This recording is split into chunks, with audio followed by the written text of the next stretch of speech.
Eu cumprimento os irmãos com a paz do Senhor, amém, queridos? É uma alegria estar convosco mais uma vez, né?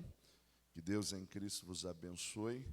Quero já de antemão agradecer aos pastores, pastor Tiago, pastora Érica, pastor Fábio, pastora, sua esposa, cada um dos irmãos obreiros, pastores, que Deus abençoe, né? Que bom que você não enjoou, você voltou aí na outra quarta, né? Quarta-feira passada nós estávamos debaixo de uma chuva. Eu confesso aos irmãos, sou meio medroso. Como eu ando um pouquinho, já fiquei meio encurralado em algumas enchentes e eu estava meio com medo, não vou mentir não, né? Mas chegamos em paz, graças a Deus, né? E é bom estar com os irmãos mais uma vez. Queridos, enquanto nós pegamos o texto, se você quiser abrir a sua Bíblia, Salmo 73, nós vamos fazer uma leitura do 1 ao 17. Eu quero reafirmar aquele curso que eu trouxe para os irmãos com uma Bíblia, né? Por que eu quero reafirmar? Por conta de que... Isso. Que benção esse aqui, meu Deus, fiquei até com a voz bonita agora. Falar novamente desse curso que ganha a Bíblia, porque, além de eu, né, é a última quarta-feira aqui, eu não sei quando é que eu vou ter mais, de verdade, porque conversando com um pastor, foi uma edição que eles fizeram, realmente promocional, e essa Bíblia, o preço dela é 240, eu estive pregando numa igreja e ofereci, e um pastor lá, ele falou assim, eu comprei a minha em promoção, paguei 199.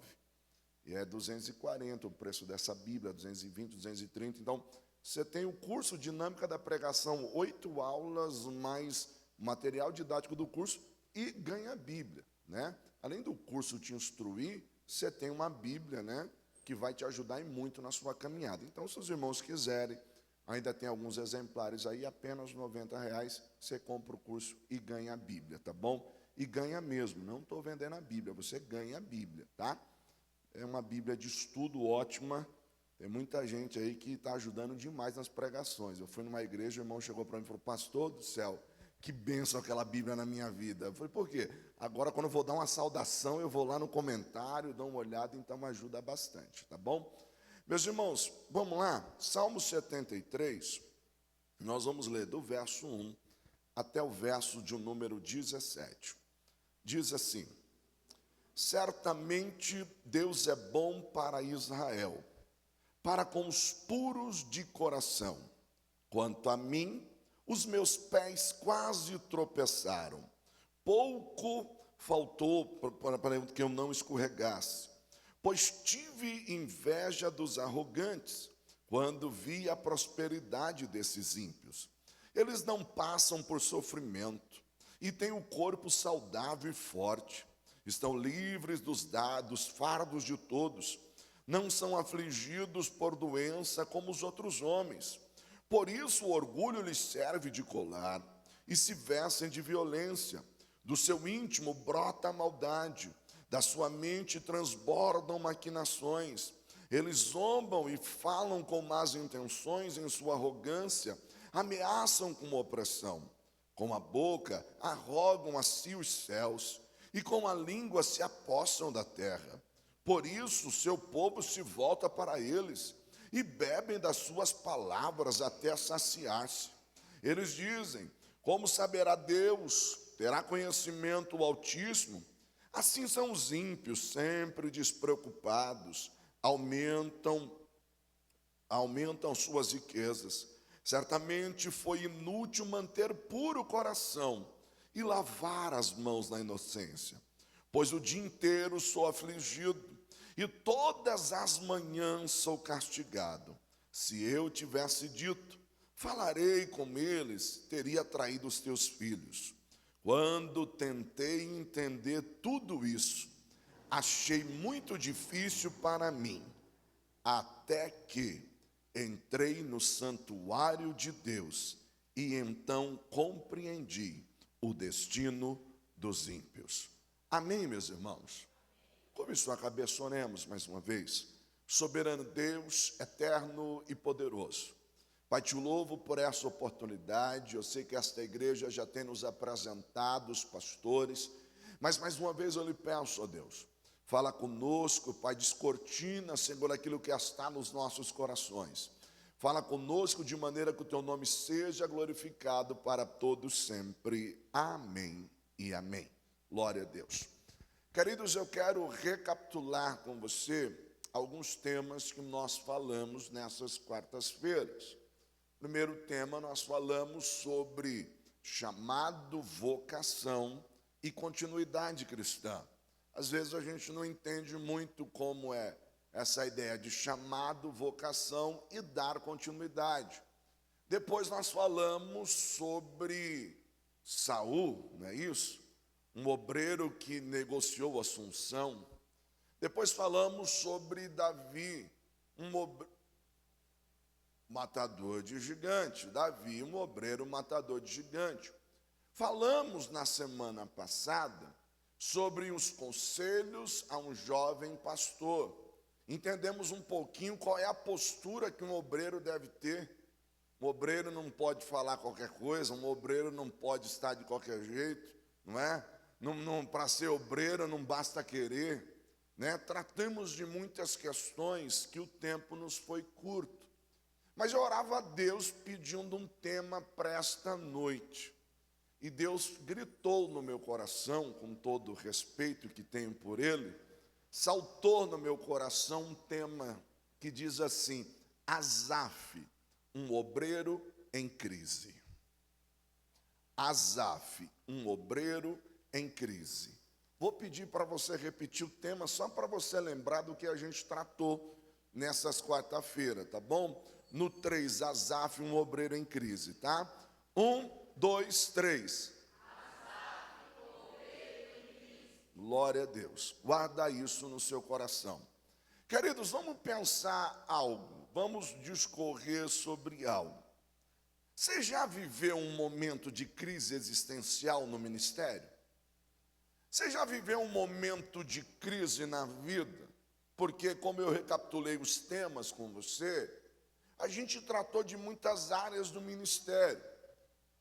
Quarta-feira passada foi uma coisa mais didática com relação à postura de um obreiro.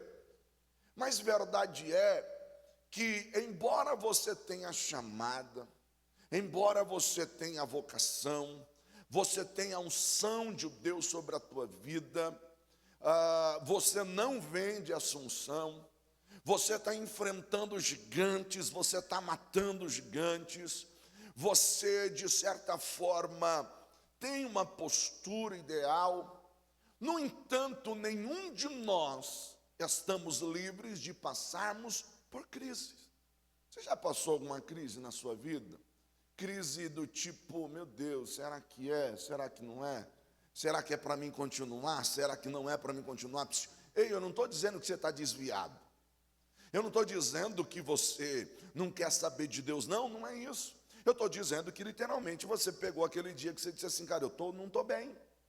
Eu simplesmente não estou bem. E aí, dependendo de quem você fala, alguém vai dizer, você é obreiro.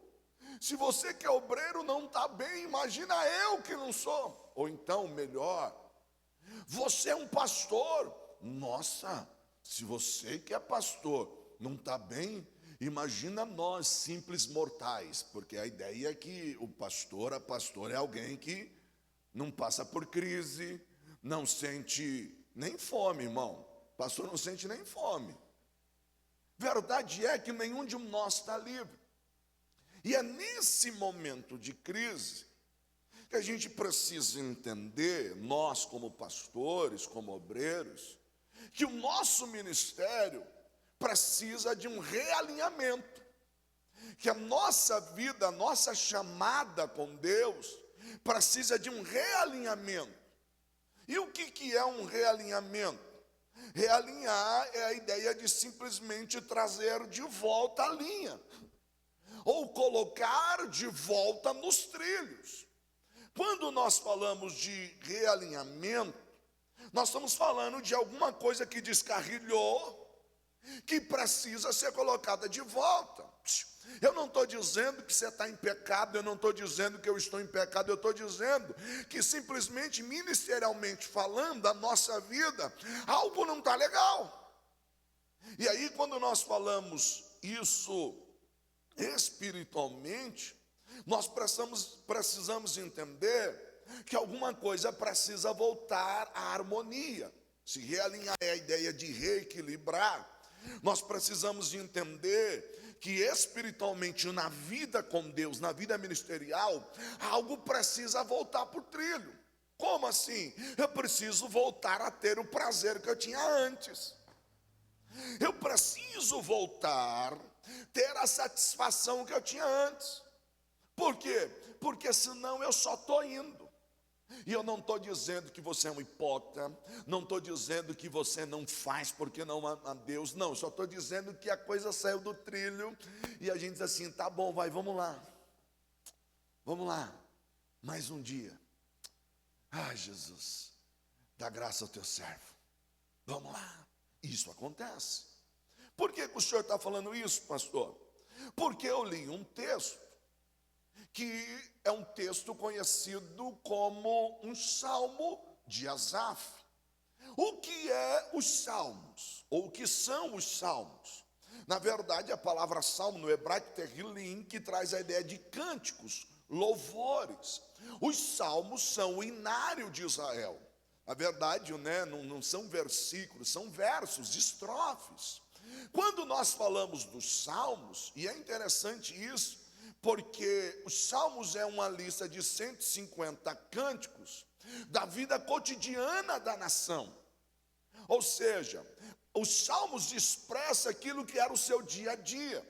Quando você estuda a fundo os salmos, embora eles são divididos em 5 livros, mas você tem aquilo que a gente chama de salmos da realeza, salmos de gratidão, salmos imprecatórios. O que são os salmos imprecatórios? É aquele salmo que você lê que parece que o salmista está bravo, que ele diz assim, Deus, pega o meu inimigo, acaba com ele, Deus, eu quero vingança. E aí você olha e diz assim, como é que pode isso estar escrito? Simples. O salmista falava a Deus. João Calvino diz que a função dos salmos é revelar o que está dentro do coração do homem. Então quem fala a Deus não tem lugar para falsidade. Quem fala a Deus não tem lugar para hipocrisia, porque eles sabiam que os salmos eram direcionados a Deus. Enganamos a nós mesmos quando queremos mudar o tom de voz, quando queremos fazer toda aquela encenação, achando que Deus não sabe o que está aqui dentro.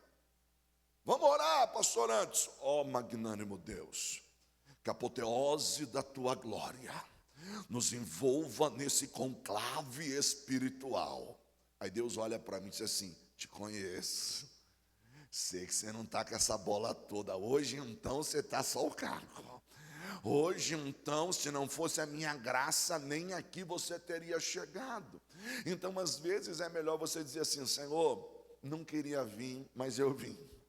Minha vontade era ter ficado em casa, mas eu estou aqui, Deus, me ajuda. Por quê? Porque você está sendo sincero. Então quem fala os salmos, fala a Deus. O Salmo 73 é um salmo que é atribuído a Asaf. Quem é Asaf? Um obreiro. Como assim um obreiro, pastor? Asaf, cujo nome significa o que reúne ou o que recolhe, ajunta. Asaf, ele era um levita, regente do coro. Quando você olha para a vida de Asaf, Asaf, ele foi um dos cantores principais quando a Arca da Aliança está sendo trazida para Jerusalém. Quando você olha a inauguração do templo em Salomão, quem está à frente do coro é Asaf. Asaf é alguém, gente, que ele aparece com destaque dentro do corpo de levitas. É alguém que é responsável pela adoração. Quando Davi institui a adoração, Davi institui 24 horas de adoração. Davi faz uma casa de louvor, de adoração. E o Asaf é um dos tais que está à frente. Ele é alguém que está acostumado a viver no tempo. Traduzindo ou contextualizando, é um crente que não sai da igreja. é um crente que está à frente da obra, é alguém que é ministro de louvor, é alguém que está acostumado a ver o mover de Deus. Quando você lê a inauguração do templo, o que o texto diz? A glória foi tamanha que os sacerdotes não continham-se em pé. A glória encheu o templo. Mas esse cara que eu estou te falando, viveu um dia de crise. Esse pastor, se é que eu posso chamá-lo assim, para a gente entender a temática, esse obreiro, ele viveu um dia de crise. E você também vive. Esse que vos fala, também vive.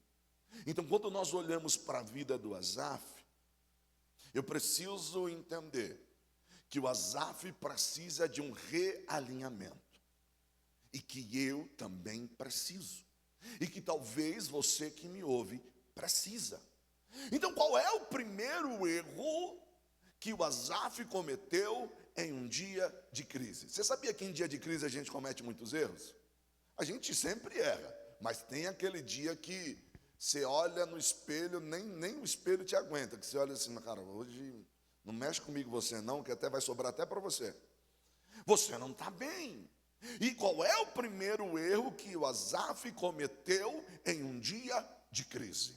Primeiro erro, esqueceu quem ele era. Verso 1 do Salmo 73, verso 1 e 2. Certamente Deus é bom para com Israel, para os puros de coração. Quanto a mim, os meus pés quase tropeçaram, por pouco não me escorreguei.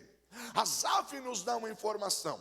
Asaf não tem problema com Deus, gente. Asaf não tem problema com Deus. O problema do Asaf é com ele mesmo. Certamente Deus é bom para com Israel, isso ele não tem dúvida. Aí ele diz, para com os puros de coração. Quanto a mim, problema é com ele. E aí a gente precisa entender uma coisa.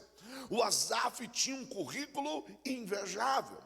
A posição que o Asaf ocupava era uma posição de honra. E aí eu preciso lhe dizer algo. Ser levita não era para quem queria. Ser levita não era uma questão de abrir inscrição e se candidatar a ser um levita. Para ser levita tinha que ser escolhido por Deus dentro de um propósito eterno. Por quê?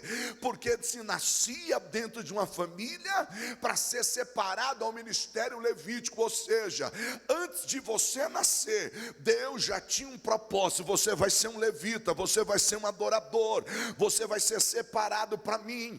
Mas no momento de crise, e principalmente de uma crise existencial, a gente esquece quem nós somos, esquecemos que foi Deus que nos escolheu, esquecemos que foi Deus que nos separou. E eu vim aqui nesta noite para lhe dizer, calma, volta para o equilíbrio, volta para o trilho. A tua chamada de Deus, foi Deus que te escolheu, foi Deus que te separou, foi Deus que te trouxe aqui. Então, embora a crise esteja aí, não esqueça quem você é. A gente esquece. E a gente esquece. E a coisa é tão séria, irmão, que alguém diz assim, mas calma, Deus te escolheu. Eu disse assim, não sei não, nem sei se Deus me escolheu. Eu nem sei se Deus me chamou mesmo. Aliás, quanto a mim, eu nem sei para que eu sirvo. Eu estou na igreja, mas não faz diferença. E olha que interessante. Tem alguém olhando e desejando ter o que você tem. Tem alguém olhando e querendo ser como você é. Só que o complexo de inferioridade não nos deixa enxergar quem nós somos. E quando nós estamos diante dessa crise, a gente usa a expressão de Asaf, quanto a mim. Porque ele diz assim, certamente Deus é bom. Aí ele diz assim, Deus é bom para com os puros, quanto a mim. Esse quanto a mim expressa assim, cara, eu sou o pior dos piores. Eu sou o menor dos menores. E não é falso, e não é humildade. É um momento de crise. Ele realmente está dizendo, quanto a mim, os meus, obviamente é uma narrativa do que aconteceu, mas eu estou trazendo o texto no momento que ele está vivendo. Quanto a mim, os meus pés faltou pouco, ou seja, ele está dizendo assim, por pouco eu não parei. Sabe qual é o problema do Asaf? Ele está nesse complexo de inferioridade, está se sentindo o pior dos piores. E aí a gente precisa entender uma coisa: quando a gente está vivendo um momento de crise existencial, a gente começa a viver uma fase de baixa autoestima. Você prega, mas você acha que não foi bem. Você canta, mas você acha que não foi bem. Aí você está no ministério fazendo algo para Deus e diz assim, não. E aí a gente começa a usar expressões como que se Deus não estivesse fazendo nada. E aí Asaf, o primeiro erro, esqueceu quem ele era. Quem ele era. Qual é o segundo erro que o Asaf cometeu? O segundo erro que normalmente nós temos, e principalmente nós obreiros. Qual é o segundo erro, pastor? Ele começou a usar uma linguagem comparativa. Esqueceu quem ele era e passou a usar uma linguagem comparativa. Obrigado, pastor. Como assim? Verso 3, do 3 ao 5, Salmo 73. Olha aqui que ele usa a linguagem comparativa. Pois tive inveja dos arrogantes, quando vi a prosperidade desses ímpios. Olha o que ele diz no 4. Eles não passam por sofrimento, têm o corpo saudável e forte, estão livres dos fardos de todos, não são atingidos por doenças como os outros homens. Olha o que ele está dizendo. O que eu preciso entender? O perigo de eu esquecer quem eu sou em Deus. Quando eu esqueço quem eu sou em Deus, a coisa vai de mal a pior. Por quê? Porque quando eu esqueço de quem eu sou em Deus, eu começo a olhar para os outros e usar uma linguagem comparativa. E aí, irmãos, isso é quase que natural. Porque quando você esquece quem você é, você não valoriza aquilo que Deus te deu. Correto? Aí, é quase que um escape você olhar e dizer assim, ó o fulano. Olha lá, eu fico aqui me matando e o fulano, ó, nem vai para o culto. Olha lá o que ele postou. Trocou de carro. O infeliz nem vem para o culto. Nem obreiro é. Não quer ser obreiro, não quer aceitar o propósito de Deus para a vida dele e está prosperando. Aí você diz assim, e eu, Deus? Estou todo dia aí buscando. Então, o nível de comparação, ele é tão agressivo para o nosso emocional, que a gente só consegue olhar para quem está no degrau de cima. Quando você está vivendo uma crise emocional, uma crise existencial, você olha para quem está pior do que você só consegue enxergar quem está melhor. Aí você está dizendo assim, nossa Deus, olha eu aqui, comendo salsicha de novo, eu ainda disse salsicha. Deus, eu não aguento. Aí você olha e diz assim, olha lá o fulano, ó, postou a foto, churras, nem me chamou. Oh Deus, esqueceu de mim. Tem alguém no degrau de baixo que está dizendo assim, oh Deus, eu te louvo, mas queria tanto que o Senhor preparasse uma salsicha. Mas eu louvo a Deus, porque o carro do ovo passou, e o carro do ovo foi providência. Eu estou usando essa metáfora para você entender que quando a gente usa a linguagem comparativa, você nunca se compara com quem está pior do que você.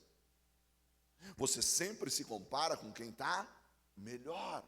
Só que, queridos, olha que interessante. Ele está num nível tão alto de cegueira, que no verso 4 ele diz assim, o corpo, eles não passam por sofrimento e tem o corpo saudável e forte. Olha você olhando, estou vindo para o culto, assim, hoje tem culto, hoje tem ensinamento. E o infeliz com quem você está se comparando, passando com a garrafinha dele indo para a academia. E você olha e diz assim, ô Senhor, eu não tenho nem tempo de ir para a academia. Aliás, eu nem consigo pagar uma academia. Olha lá, Senhor, não é nem teu filho. E aí você vai se cobrando. 15 minutos, 10 minutos de Instagram e TikTok, e você olha para o seu corpo e diz assim, nossa, eu estou acabado. Esquece de você que está todo mundo usando um monte de filtro. E você diz assim, meu Deus, olha como eu estou acabado. E você diz, Senhor, mas eu sou teu servo, eu sou tua serva. Você chega a um ponto, como Asaf diz, ó, verso 5. Eles não partilham das canseiras dos mortais, nem são afligidos como os outros. Eu até peguei a versão Almeida atualizada, porque ele diz assim: eles não partilham das canseiras dos mortais. Asaf está olhando tanto a vida do outro, que ele está olhando as pessoas como semideuses. Ele diz assim: eles não sofrem como os mortais. Ué, eles também não são mortais? Mas a gente está cego ao nível que tudo do outro é melhor. Tudo do outro é melhor. Querido, deixa eu lhe dizer uma coisa: você está no lugar aonde Deus te colocou. Mas na crise a gente não enxerga. Asaf está dizendo assim: eles estão livres. É como se ele estivesse dizendo assim: eles não passam pelas provas que eu passo. Eles não passam pelas dificuldades que eu passo. Eles não enfrentam os problemas que eu enfrento. Já viveu um dia assim, irmão? Já viveu um dia assim, de olhar e dizer assim: ó Jesus, eu que sou teu servo, eu estou aqui buscando tal, me consagrando, me preparando, parece que as coisas para mim é tudo travada, parece que para mim é tudo mais difícil. E aí você olha o fulano está postando isso, postando aquilo. Cuidado, irmão, nem tudo que você vê na postagem é verdade. Nem tudo que você vê na postagem é verdade. Mas Asaf está vivendo um momento de crise. E olha, primeiro erro, esqueceu quem ele era. Não esqueça quem você é em Deus. Segundo erro, cuidado com a linguagem comparativa. Irmãos, não existe nada mais destrutivo e agressivo para o teu emocional do que a linguagem comparativa. A gente fica medindo a nossa vida pela do outro. Isso emocionalmente te castiga demais. Você mede o corpo, você mede os resultados, o que ele conquistou, o que ele alcançou. Você mede o jeito que ele prega, o jeito que ele se expressa. E aí você vai só se inferiorizando. Deus chamou cada um de uma maneira. Tem hora que quando a gente não está bem, eu já passei por isso e passo. Quantas das vezes eu chego em alguns congressos que eu olho o folder e digo: meu Deus, fulano de tal, meu Deus, ciclano está aqui, Beltrano está aqui. Aí você assim: meu Deus, o que eu vim fazer aqui? Ó céus, ó vida, ó azar, quem sou eu? Quem sou eu para estar aqui? E aí às vezes nós vamos nos inferiorizando, vamos nos diminuindo. Mas sabe qual é o terceiro erro que Asaf cometeu em um momento de crise? Pensou que o seu trabalho era em vão. Terceiro erro que um obreiro pode cometer: pensar que o seu trabalho é em vão. Aonde é que a gente encontra isso? Verso 13 e 14. Olha que interessante, verso 13 e 14. Certamente foi-me inútil manter puro o coração e lavar as mãos na inocência, pois o dia inteiro sou afligido e todas as manhãs eu sou castigado. Será que esse cara precisa de um realinhamento, sim ou não? Será que esse obreiro precisa da oficina de Jeová, com todo respeito, para entrar lá e dizer assim: vamos fazer uma funilaria, uma pintura, vamos dar um polimento para você sair bonitão, lembrando quem eu sou na sua vida? Queridos, ele achou que o seu trabalho era em vão. E é um declive, né? É uma queda. Porque o perigo de eu esquecer quem eu sou, eu perdi a minha identidade em Deus. Uma vez que eu perdi a minha identidade em Deus, eu esqueci quem eu sou. Eu passo a usar uma linguagem comparativa. Eu não sei quem eu sou, eu vou buscar um referencial. E quem que eu vou buscar um referencial no momento de crise? Eu vou buscar sempre, ao meu ver, quem está melhor do que eu. E muitas das vezes, como o Asaf, eu estou olhando lá para fora. Eu não estou olhando para dentro. Eu estou olhando para quem está lá. Eu estou olhando para quem não serve a Deus. E aí, qual é o problema disso? O problema disso é que você perde o sentido naquilo que faz. Aquilo que você faz perde o valor. Por quê? Porque se eu não sei quem eu sou, e se a vida do outro é melhor, o que eu estou fazendo aqui? É inútil. Para mim é inútil ficar o dia inteiro me consagrando. Por quê? Porque eu sou afligido. Para que eu vou me manter puro? Aí você diz assim: lá no serviço eu procuro me resguardar, não falo besteira. A oportunidade que eu tenho, eu prego, eu estou lá no meu cantinho tal. Se precisar que eu faça uma oração sem ferir o contexto do meu trabalho, eu faço. Na hora de ser promovido, é o ímpio que é promovido. Aí o Asaf diz assim: é inútil, é em vão fazer o que eu faço. Eu não prospero.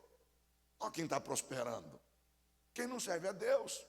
E aí, essa sensação de inutilidade se dá em Asaf, porque ele está vendo, ele vai dizer assim: o ímpio maquina o mal, zomba, fala contra Deus, fala um monte de besteira, e o povo aplaude o seu discurso. Eu que vou falar a coisa certa, não tenho moral nenhuma. Onde é que a gente encontra isso? Verso 7. Lê comigo o verso 7 de Salmo 73. Verso 7 a 12. Do seu íntimo brota a maldade, da sua mente transbordam maquinações. Eles zombam e falam com más intenções, em sua arrogância, ameaçam com opressão. Com a boca rogam os céus e com a língua se apossam da terra. O cara fala um monte de besteira. E ele diz assim, continuando, verso 10. Por isso seu povo se volta para eles e bebe das suas palavras até saciar-se. Ele está dizendo assim, os caras falam um monte de besteira e eles que são popular. Eles fazem tudo errado e eles que são os bonzinhos. Aí ele diz assim, por isso seu povo se volta para ele e bebe as suas palavras até saciar-se. Verso 11. Eles dizem, como saberá Deus? Terá conhecimento o Altíssimo? Assim são os ímpios, sempre despreocupados, e ainda assim aumentam as suas riquezas. Aí sabe o que ele está dizendo? Pastor Tiago, eu sou dizimista, pastor Tiago. Sou ofertante, graças a Deus nunca faltou. Mas parece que é sempre ali, Jesus. É sempre ali. Estão querendo me corromper, estão querendo fazer alguma coisa por fora. Isso não sou fiel a Deus. Não, isso eu não aceito. Isso eu não aceito. Não, o que é certo é certo. O que é meu, o que é seu é seu. Eu não vou entrar no esquema, eu não vou entrar na máfia. Aí você está ali, apertadinho. Aí você olha o ímpio, passando, trocou de carro. O Asaf está numa crise. E aí ele está dizendo assim, para mim é inútil. É inútil continuar fazendo o que é certo. Porque para ele acha que não está tendo resultado. Você já viveu um momento assim de achar que aquilo que você faz no certo não está dando resultado? Por quê? Porque todo mundo que faz o errado parece que está se dando bem. Mas você que está fazendo o certo, parece que nada muda. Só que deixa eu lhe dizer uma coisa. Como eu vi ontem, estava conversando ontem, um irmão usou essa expressão. Ainda não acabou.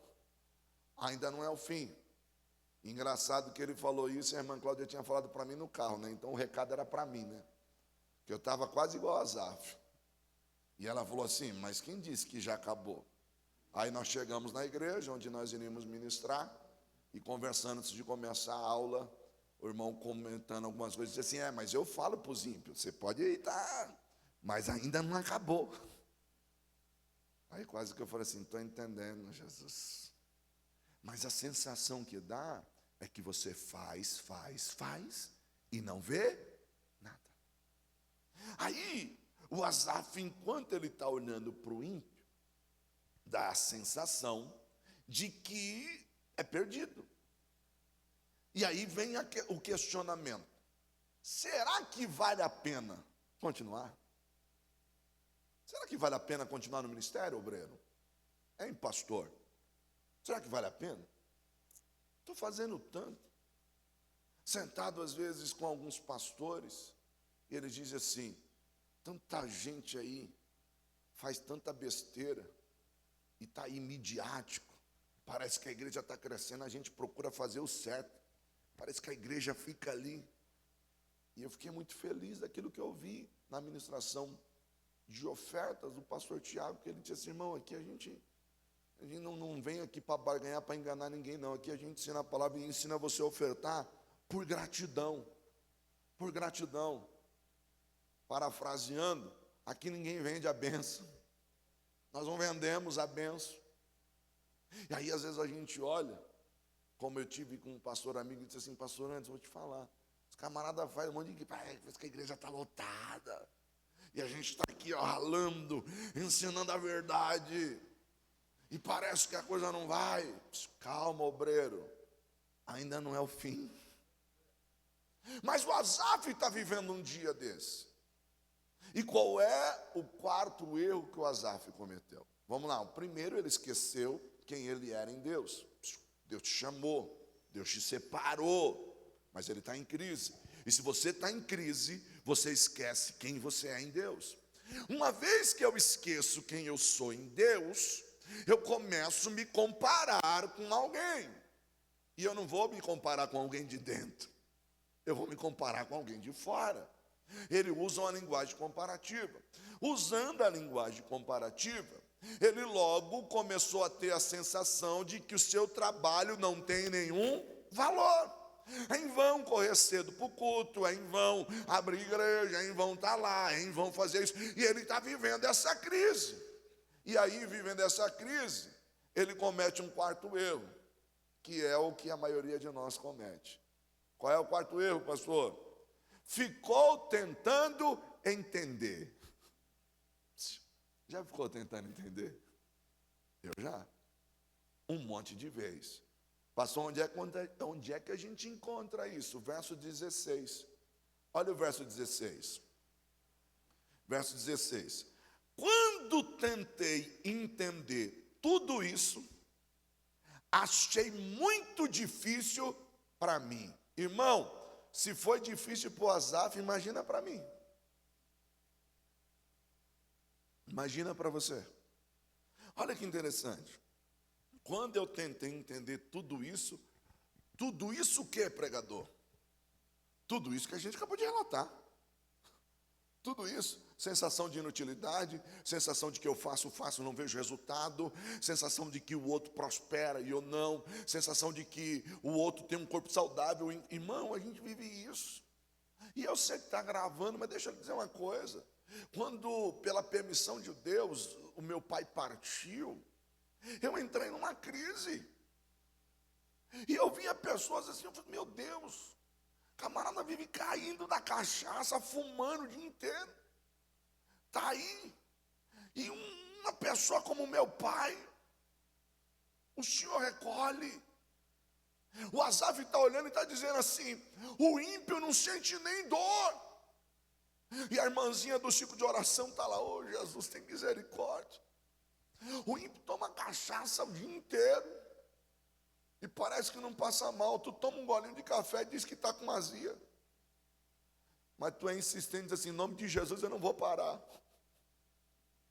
E ainda diz assim, será que vai ter o cafezinho hoje? É revelação, irmão. Eu sei que eu não estou legal. Se eu tomar eu não vou dormir, mas eu não me aguento. Está com tremedeira, mas vai tomar. Às vezes a gente começa a olhar para o outro. E aí o difícil é a gente tentar entender. Sabe por que é difícil? Porque a gente vive buscando respostas. Você que está aqui hoje, pastor, obreiro, ministro, eu, a minha família. Tem hora que a gente está buscando respostas e não tem essas respostas. E aí você diz assim, Deus, eu só queria entender. Deus, por quê? Deus, me fala. E aí parece que Deus está em silêncio. E Deus não fala.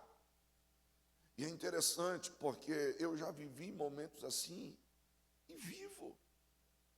E quantas das vezes eu brinco que é o horário que o esposo e a esposa às vezes vai conversar, não é?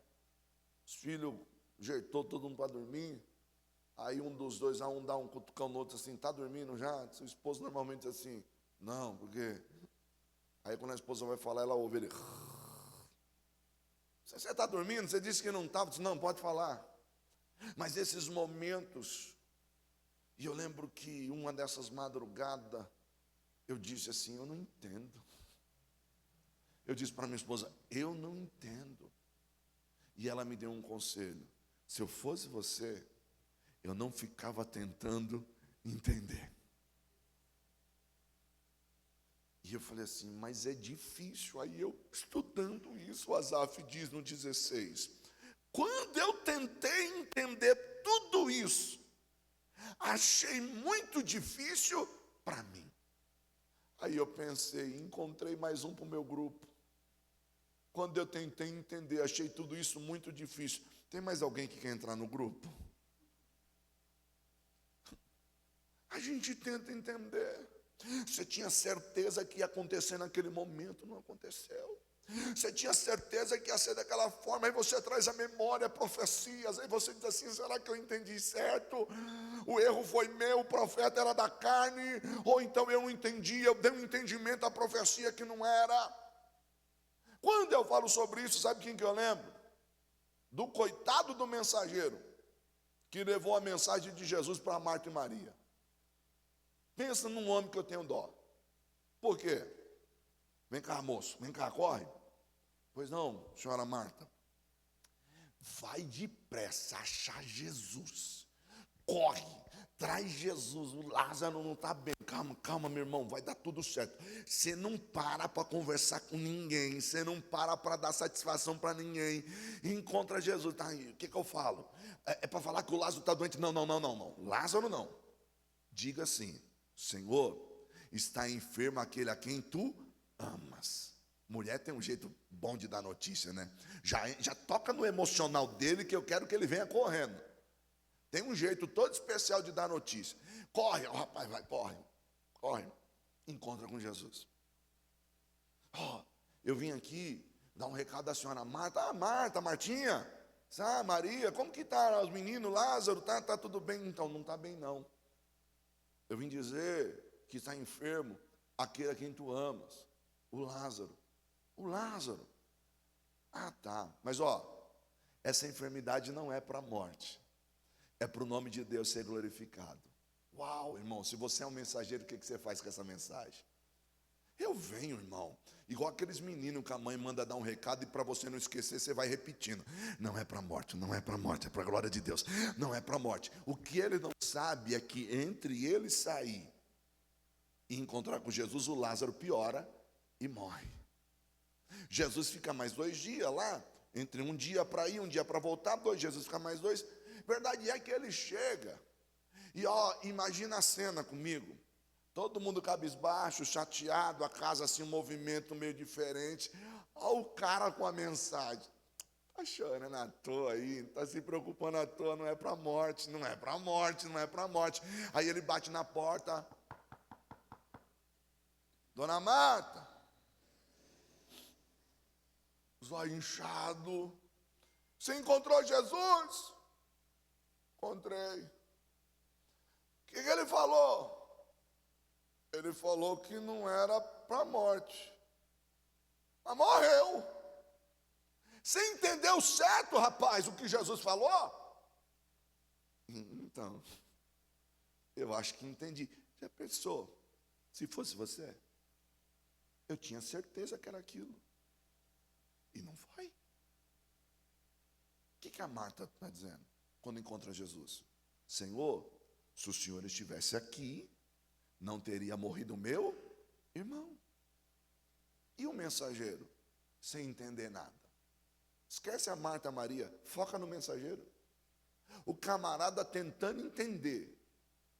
Depois de 4 dias, Jesus vem, e eu estou criando uma cena, não vá procurar que não está escrito.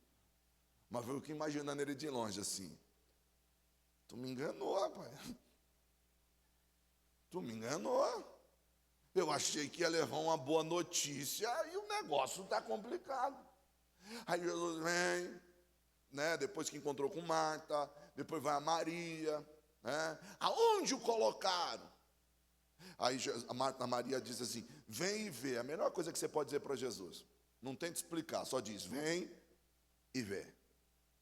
Aí o texto diz, e Jesus chorou. Olha o mensageiro. Agora está chorando, hein? Me dá uma mensagem que nem eu entendo, agora está chorando. Aí Jesus diz o quê? Tira a pedra. Rola a pedra. Aí vem a Marta. Senhor, eu já não tenho dito, que é de 4 dias, já cheira mal, né? Jesus não era como alguns de nós. Se fosse, ia dizer assim: não te perguntei nada, Marta. Mas Jesus não é. Marta, já não tenho dito que se creres, verás a glória de Deus. Rolaram a pedra. E Jesus disse: Lázaro, vem para fora. Vamos pensar no mensageiro.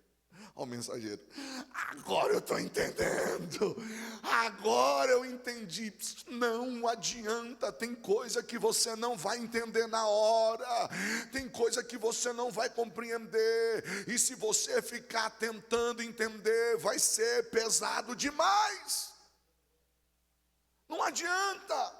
O Asaf está vivendo essa questão. Queridos, olha que interessante. Quando você olha para alguns personagens bíblicos, você acha que Abraão entendeu tudo na hora? Abraão, sai da tua terra, da tua parentela, da casa dos teus pais, para uma terra que eu lhe mostrarei. Para ser pai de uma grande nação. O senhor quer que eu abra mão da minha herança, filho primogênito? O senhor quer que eu abra mão da minha terra, o lugar de sobrevivência, de onde eu tiro o meu sustento, da minha parentela, garantia de futuro na velhice, para um lugar que eu nem sei onde é, para ser pai de uma grande nação, casado com uma mulher que não pode ter filho? Você acha que Abraão entendeu? Não entendeu. Ele simplesmente obedeceu. Então não vai adiantar eu ficar tentando entender. Eu só preciso obedecer. E por que não falar de Noé? Noé, você vai construir um barco assim, comprimento 132 metros mais ou menos, largura 22 metros e meio, altura 13 metros e meio, um predinho aí de 3, 4 andar. Vai colocar um casal de cada animal, porque eu vou mandar chuva. Só uma pergunta, Senhor: o que é chuva? Nunca havia chovido. A terra brotava, um orvalho que regava a terra. Só você olhar no Gênesis. Ele não entendeu, mas ele obedeceu. E o princípio da fé é a obediência. Eu obedeci porque eu criei, por isso obedeci. Entendeu? Não entendi, mas obedeci.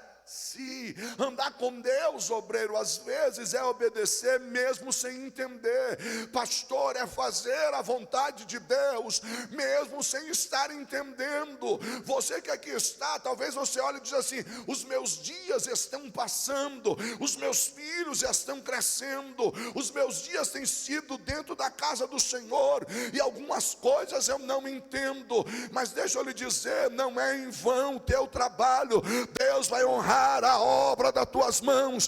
Vai chegar o tempo da colheita, vai chegar o tempo de você desfrutar de tudo aquilo que você fez no altar.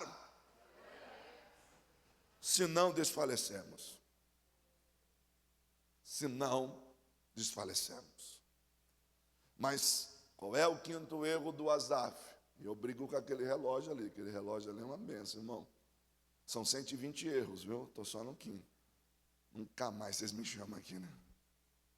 Quinto erro que o Asaf cometeu: caiu na rotina e no conformismo. Isso é simples. Porque se você olhar o verso 17, e eu não estou forçando o texto, olha o que o texto diz, verso 17: até que entrei no santuário de Deus, e então compreendi o destino dos ímpios. Pastor, por que o senhor está dizendo que ele cai na rotina e no conformismo? Irmãos, quem era o Asaf? Esse cara, a vida dele é no templo. Esse cara, a vida dele é expressar louvor e adoração a Deus. É a vida de um levita. Ele é um regente mor. Ele é o líder do coro. E por que esse cara está dizendo assim? Até que entrei no santuário de Deus. Será que ele nunca tinha entrado antes? Será que ele nunca tinha pisado antes? Lê os salmos, lê crônicas, lê todas as passagens que cita Asaf. Será que ele nunca tinha provado de algo antes? Certamente que sim. O problema é que tem culto e tem oculto. Pastor, obreiro, tem culto e tem oculto. Tem aquele culto que você chora, que parece que Deus está te lavando de dentro para fora. Que Deus está fazendo uma faxina geral em você, que os olhos não se contêm de tanto que você joga a lágrima para fora. E é Deus como uma mangueira, uma vape lá dentro de você, assim, ó, limpando tudo de dentro do seu coração, tirando tudo aquilo. É interessante porque um realinhamento era necessário. Às vezes a gente cai no conformismo. Às vezes a gente cai na rotina. E é interessante esse negócio, porque você virou um profissional de culto. Eu posso virar um profissional de culto. Escolho uma mensagem que, ao meu ver, vai impactar. Uso alguns jargões para mexer com a moçada. Recebe aí, recebe aí, recebe aí, toma aqui, chacoalha o ombro do irmão que está do seu lado, chacoalha do outro, e aqui não é uma crítica, quem Deus usa assim, falando que Deus o abençoe, mas não adianta a gente cair numa rotina e preocupar-se sempre em mexer com a massa, mexer com o povão, porque, obreiro, você não prega o que você quer pregar, você não canta o que você quer cantar, você não dirige um culto que você acha que não. A gente está aqui como ministro do altar, e o ministro do altar, ele não fala o que ele quer falar, ele fala aquilo que Deus pede para ele falar. Então, no dia que eu caí na rotina e no conformismo, aí eu venho, e pior que a gente já sabe, vai para o culto hoje? Não vou não, por quê? Porque eu sei que vai ter a abertura com 2 louvores, depois vai vir a palavra diz, depois vai ter uma leitura oficial, né? Dependendo lógico, dependendo da igreja, muda a liturgia. Mas eu já vi irmão dizendo assim, eu já sei o que vai acontecer. Vai cantar 3 hinos da harpa, depois, e ai de quem cantar 2. Porque tem que cantar os 3, porque se não cantar os 3, parece que o Espírito Santo não vem. Então tem que cantar, aí vai cantar os 3 hinos, vai ter a leitura oficial, depois da leitura oficial, aí a gente faz uma oração, e aí vamos dar as oportunidades. E se as irmãs não cantar, elas não voltam no outro culto, afinal de contas, elas foram para ter a oportunidade. E ai de quem estiver na direção do culto e se falar assim, irmão, hoje o Espírito Santo tocou algo no meu coração, nós vamos fazer diferente. Hoje o grupo não vai cantar, não. Hoje nós vamos adorar. Que aonde? Aonde que o Espírito Santo vai mexer na nossa liturgia? O Espírito Santo não tem nem liberdade de mexer na liturgia de alguns cultos. A gente esqueceu que nós não estamos aqui para fazer a nossa vontade, mas para fazer a vontade dele. Então não caia na rotina, não caia no conformismo, não. Nós não somos animadores de plateia, nós não somos animadores de palco, nós somos ministro do altar. A palavra que sai da tua boca cura, o louvor que sai da tua boca quebra cadeias, quebra grilhões, despedaça o jugo. Deus te chamou como ministro do altar. A unção de Deus é sobre a tua vida. A unção de Deus está despejada, derramada sobre você. Não caia na rotina. Por quê? Porque se nós cairmos na rotina, nós vamos começar a agir sem pensar. E esse é o 6º erro. Qual é o 6º erro do Asaf em um momento de crise? Passou a agir sem pensar. Pastor, como assim? Você sabia que a gente entra no piloto automático? Eu poderia dar uma aula sobre isso aqui. Você não tem consciência plena do que você está fazendo. Você está no piloto automático. E eu, por várias vezes, eu estou dirigindo e eu falo para minha esposa, para onde que eu estou indo mesmo? Senhor, meu filho, eu falo, meu Deus, sabe aquele caminho que você chega em casa e nem se deu conta que você fez o caminho de casa? E talvez você disse assim, não, eu não ia para casa agora. Eu tinha que passar no mercado, eu tinha que passar nisso. Mas você está no piloto automático. O piloto automático faz com que você não tenha consciência plena naquilo que está fazendo. Se você não tem atenção plena naquilo que está fazendo, você está agindo no piloto automático. Então é mais ou menos assim, você está no culto, você levanta a mão, aleluia, glória a Deus, mas você não tem consciência plena daquilo que você está fazendo, você está no piloto automático.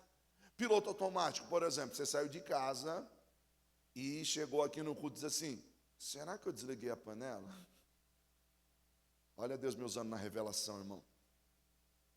Você sai de casa assim, será que eu fechei a porta?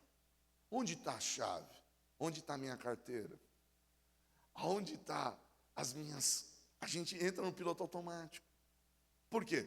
E você tem consciência plena, ou consciência plena, você tem certeza de que você fez ou não fez, só que por você estar no piloto automático, você não se deu conta das suas ações. E aí, qual que é a ideia? A gente não vive o momento.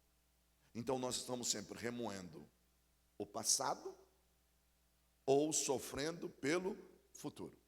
Você não tem consciência plena. Então a ideia é o seguinte, eu estou aqui com os meus filhos e não estou desfrutando o momento com os meus filhos, porque eu estou aqui.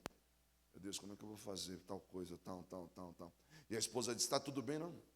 De boa, mas eu não estou lá. Ou então estou remoendo, assim, meu Deus, o que eu preguei lá, Jesus? Será que os irmãos vão pensar que eu estava falando para alguém? Não, mas eu preguei, eu estou remoendo. E eu não tenho consciência plena. E aí, aonde é que entra isso no Asaf? Verso 21. Quando o meu coração estava amargurado, e no meu íntimo eu sentia inveja, eu agi como insensato e ignorante. Minha atitude para contigo era como de um animal irracional. Trocando em miúdos, eu agia sem pensar. Eu movimentava sem pensar naquilo que eu estava fazendo. Queridos, o que todo ser humano precisa saber é que o solo das emoções é instável. Como assim? Queridos, nós precisamos entender que 90% das nossas ações não são ações, são reações. E aí, a nossa emoção, ela é tanto responsiva como preparatória. Ela prepara uma reação. E ela é responsável pelas reações que nós temos. Ou seja, o que implica dizer, como é que está aqui dentro?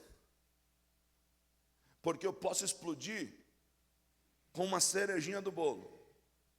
E aí a gente vai dizer assim, espera aí. Mas era motivo para tudo isso? A esposa disse para o esposo assim, amor, era motivo para você ter feito tudo isso por causa daquilo? O problema não foi aquilo. O problema é que você vem como uma bomba relógio.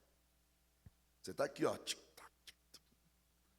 E você está daquele jeito. O Asaf estava assim. Quando eu estava amargurado e no meu íntimo eu sofria, eu agi como animal irracional.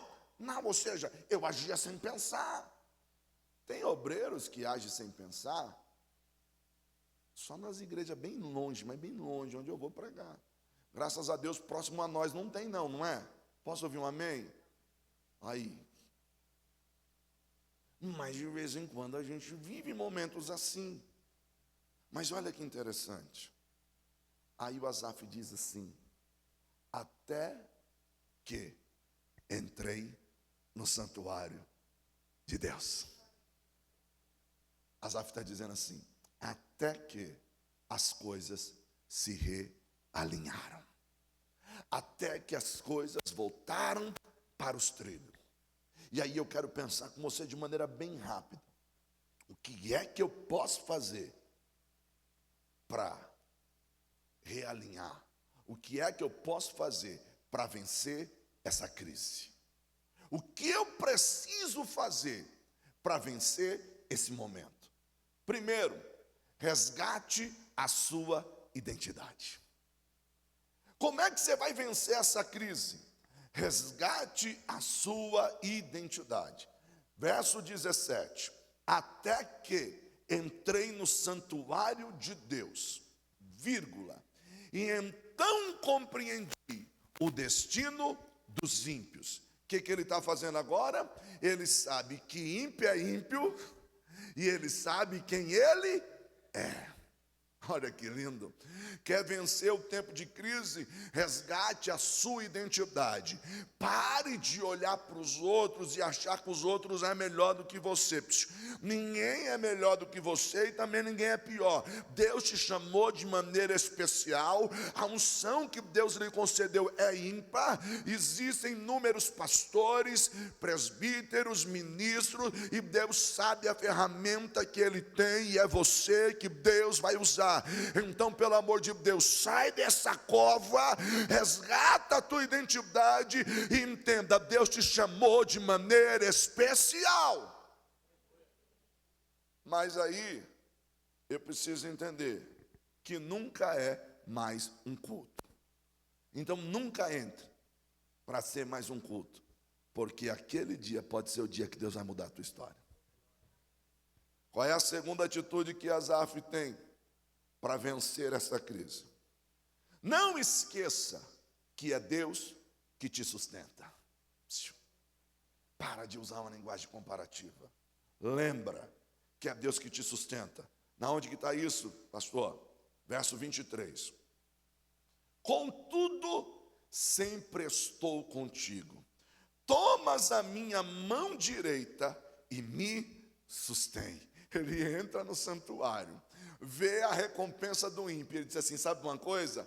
Contudo, eu sempre estou contigo. E descobri uma coisa, é a tua mão direita que me sustém. Aí faz sentido o verso 1. Quanto a mim, os meus pés quase escorregaram. Sabe por que não escorregou? Porque Deus está segurando nas tuas mãos. Sabe por que você não caiu? Sabe por que você não parou? Sabe por que você não desistiu? É porque Deus ainda segura nas tuas mãos. Deus não abre mão de você. Oh, e como é bom saber que Ele ainda segura nas nossas mãos. Qual é a terceira atitude que Asaf tem para sair deste vale? Deixa Deus te dirigir. Ficar tentando entender é loucura. Ficar tentando entender vai te deixar doido. Vai te deixar doido. Deixa Deus te dirigir. Verso 24. Tu diriges com teu conselho, e depois me receberás com honra. Mesmo que você não esteja entendendo nada, deixa Deus dirigir, porque Ele sabe exatamente o que está fazendo. Tu me diriges com teus conselhos. Qual é o conselho dele? Irmão, nós estamos aqui há quase 1 hora, recebendo o conselho dele, então deixa Ele te dirigir. Eu não estou entendendo nada, mas deixa acontecer. Eu não estou compreendendo nada, mas deixa Deus fazer.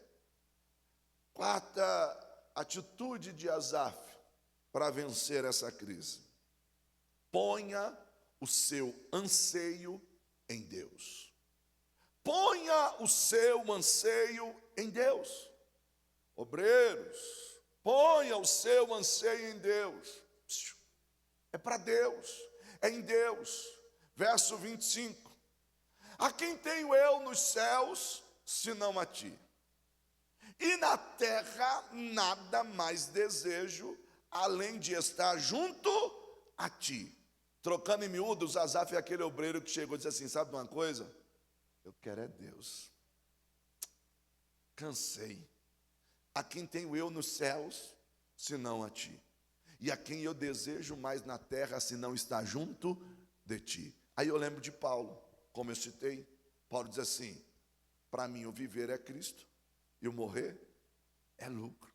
Se eu partir, eu estou com Cristo. Se eu continuar vivendo, eu estou com Cristo. Então coloque o seu anseio em Deus, porque se o seu anseio estiver em Deus, não reconhecer o teu trabalho, não tem problema, eu fiz para Deus.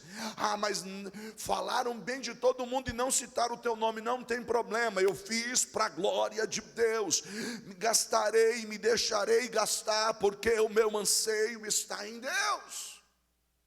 Quinta atitude do Asaf: não confie mais na força do seu braço, mas no Senhor. Não confie mais na força do seu braço, mas no Senhor. Verso 26. O meu corpo e o meu coração poderão fraquejar, mas Deus é a força do meu coração e a minha herança para sempre. Esse cara não está com arrogância e nem com autossuficiência. Ele está colocando a confiança dele não na sua força, mas em Deus. Olha o que ele diz: o meu corpo, o meu coração poderão fraquejar, mas Deus é a força do meu coração e a minha herança. Está dizendo assim: se depender de mim, pode dar uma crise de novo. Se depender de mim, eu posso fraquejar. Mas eu descobri uma coisa: eu não confio em mim, eu confio nele. Coloque sua confiança em Deus. E sexta e última atitude de Asaf. Eu queria chamar minha equipe de fé. Vem aqui, povo, para adorar ao Senhor. E olha, eu estou em cima da hora, hein? Sexta, eu ia falar 120, eu vou falar só mais 6 aqui. Atitude, tá bom? Brincadeira, não tem 120 não, você sabe disso. Mas olha que interessante, irmãos. Qual é a sexta atitude do Asaf? Para que ele possa vencer essa crise, para que ele possa vencer essa dificuldade. Não abra mão da presença de Deus. Lembra que eu disse do conformismo? Lembra que eu disse da rotina? Não abra mão da presença de Deus. Verso 27 e 28. Olha o que ele diz: os que te abandonaram, sem dúvida, perecerão. Tu destrói todos os infiéis, mas para mim, para mim, bom é estar perto de Deus. Fiz do soberano Senhor o meu refúgio. Proclamarei todos os teus feitos. Não adianta estar de corpo presente se eu não tenho mais a presença. Não adianta mais estar servindo no altar se a presença dele não é mais sobre a tua vida. Mas Asaf dá um grito, rasga o peito e diz assim: olha, eu sei que muita gente te abandonou, e certamente esses perecerão, mas uma coisa eu vou dizer, eu vou falar por mim. Para mim, bom é estar perto de ti. Oh querido, não perca a presença, não abra mão da presença de Deus. Vamos adorar o Senhor, aleluia. Quando todos os meus medos já não cabem mais em mim, quando o céu está de mãos e parece que é o Clama pela presença nessa noite. quando o vento está revolto, quer se Clama por essa acalmar. presença hoje. Quando as horas do relógio se demoram a passar, muitas vezes os meus planos não consigo compreender, mas prefiro confiar sem entender. Eu creio em ti. Você crê? Aleluia. Eu creio em ti. Eu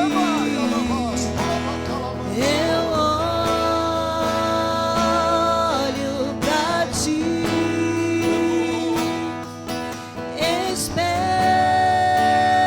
Espero em ti.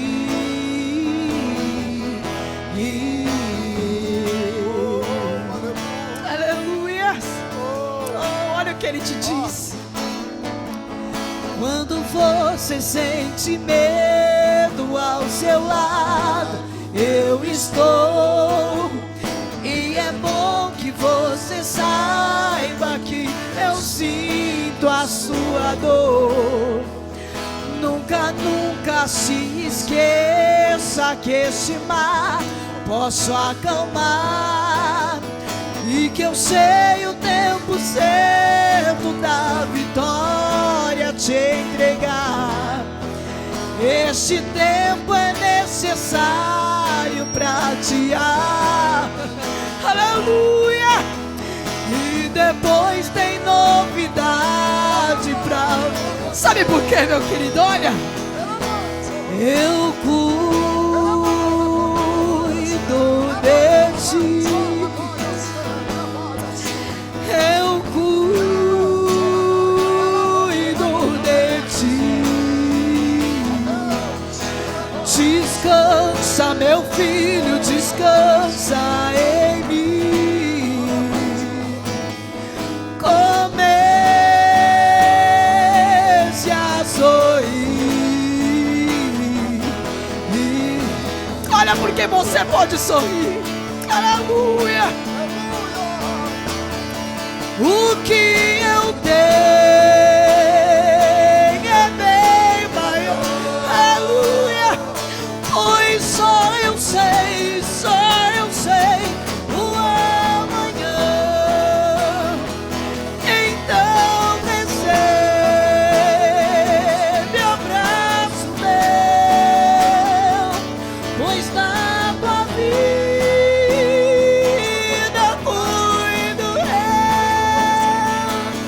Aleluia. Eu cuido de ti. Sinta ele falar bem no teu coração. Eu cuido de ti. Descansa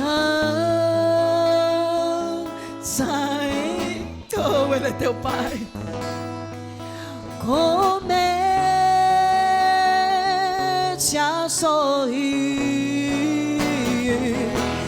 Eu cuido, meu filho, eu cuido de ti. Eu cuido de ti. Então por que tu te preocupas assim? Se eu sou teu pai e digo que estou cuidando de tudo pra ti, meu filho, então descansa, comece a descansar em mim, meu filho, porque eu cuido de tudo pra ti. Tu não podes acrescentar um dia à tua vida, meu filho, mas eu sou teu Deus, sou Criador, e eu cuido de tudo pra ti. Eu cuido de ti. Aleluia. Eu cuido. Como a Nagashi me canta. Oh, descansa. Descansa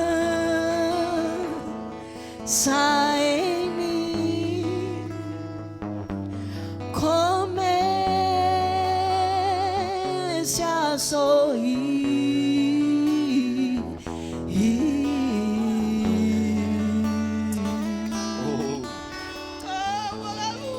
Meus irmãos, eu não tenho mais tempo, mas o Espírito Santo, ele curou o nosso ministério. Eu estou falando de mim. Há uma presença tão gloriosa que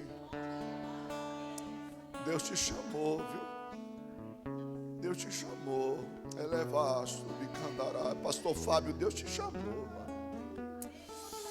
Elevai a suribicante oravaço. Elevai a... Ele diz, eu sou teu pai. Ele insiste no meu coração, ele liga para ele. Sou teu pai, eu não sei a tua história com o pai, mas ele está dizendo assim, eu sou teu pai. Eu sou o pai que você não teve, eu sou teu pai. Ele é pai, ela pai, oster que me ancho, rabada erevácia.